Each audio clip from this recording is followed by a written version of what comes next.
We've been doing this for 5 years now. This is our 5th season, and so we have some really great success stories out in the community.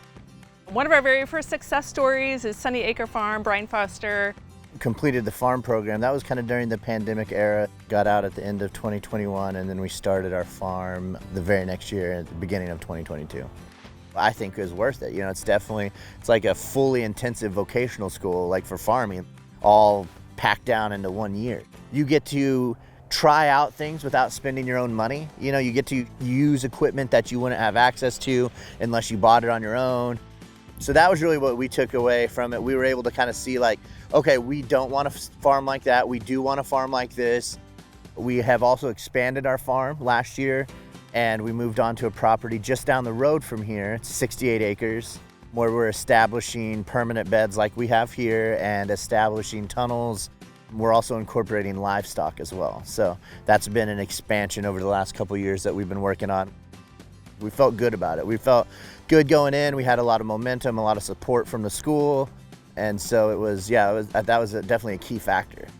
We get to sit down and discuss with farmers who have been in the business for 30 plus years in this area, that have experience doing the exact kind of thing we are, staying connected to the community and learning from people that are doing it.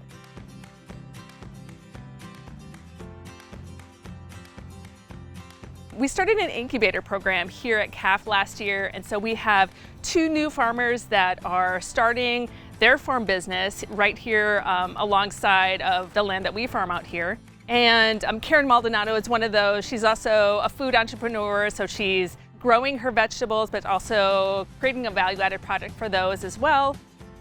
I graduated from the CAFF program in 2023. So I stayed in touch in 2024, working at different farms, getting a feel, talking to people.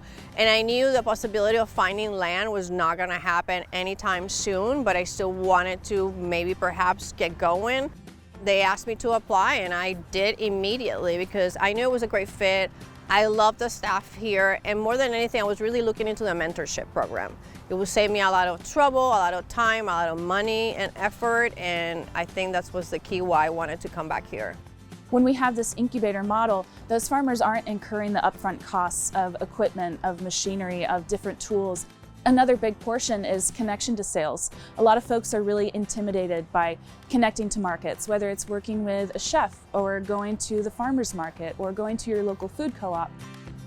So we offer them, A, the opportunity to connect to those markets and streams that we've already established, but B, that voice that says, hey, you gotta start somewhere. What you're producing is of good quality. It is worth putting out there into the world, and you should stand behind that. When you're working hands-on at another farm, you're working within their styles and what they're doing, and you're really not learning about the expenses as much. You're not learning about the going and selling it yourself, making these connections yourself as your own farm. And the incubator program really taught me you really need to put the time and the effort just on your own to understand what it takes actually to produce one bed of lettuce, for example.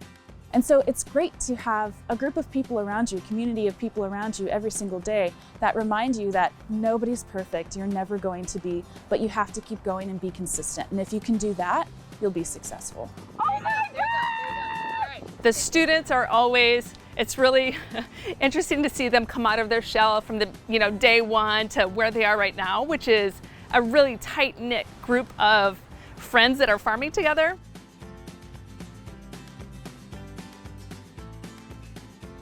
The Spring Creek Food Hub is a big player in expanding our regional food system. They're accessing markets that a lot of farmers weren't equipped to access previously. They do a great job of aggregating products so they can supply a school system or supply a hospital cafeteria.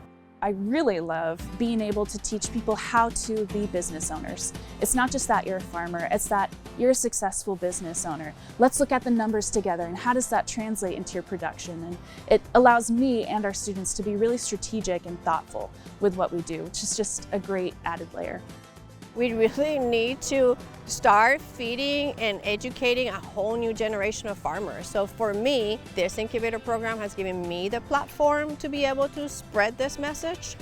As we expand in the future, We also want to help connect other landowners in our general area to farmers who really want to do this for a living.